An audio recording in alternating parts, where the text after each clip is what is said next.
Պարոն Միրզոյան, կա քննարկում Բաքվի Անկարայի հետ հաջորդ տարի Երևանում կայանալիք Եվրոպական գագաթնաժողովին ներկայանալու են թե ոչ եւ ինչ մակարդակով են ներկայացնում։ Այո, եւ մենք հրավերներ ենք ներկայացրել ու փաստաթղթային դեռ չենք ուղարկել, բայց բանավոր հրավիրել ենք ամենաբարձր մակարդակով մասնակցելու։ Ալիևին եւ Էրդողանին։ Այո։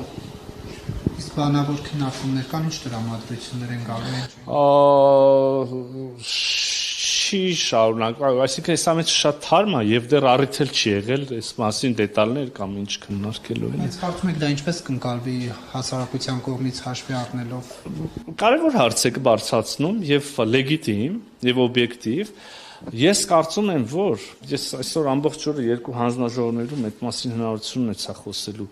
Եղել է հակամարտություն, հեղվել է արյուն։ Մեր շատերի սիրելիների ամեն մեկը գոնե առնվազն եթե ողջ ազգական բակից ինչ որ մեկին գիտի կամ ընտանիք գիտի որ տեղել է զոհ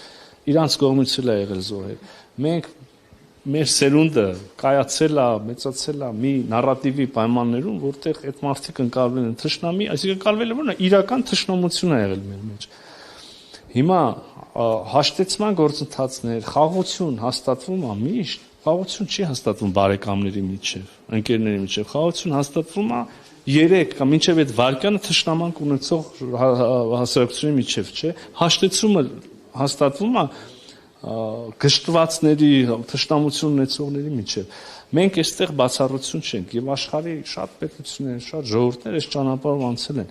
Մենք պետքա կարողանանք Եթե արդեն մենք նշանակալի քայլեր ենք արել այդ ուղղությամբ, մենք հիմա երկու երկրների ղեկավարները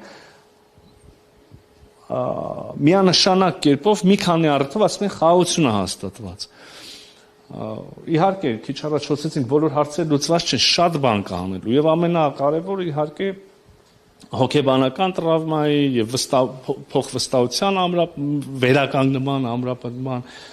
դժվար հարց եք բարձրացնում, բայց մենք խաղաղություն ունենք եւ նպատակն էլ ֆիքսված է բարի դրացիական հարաբերություններ հաստատել։ Հիմա պետքա քայլեր անենք այդ ուղղությամբ, թե չէ։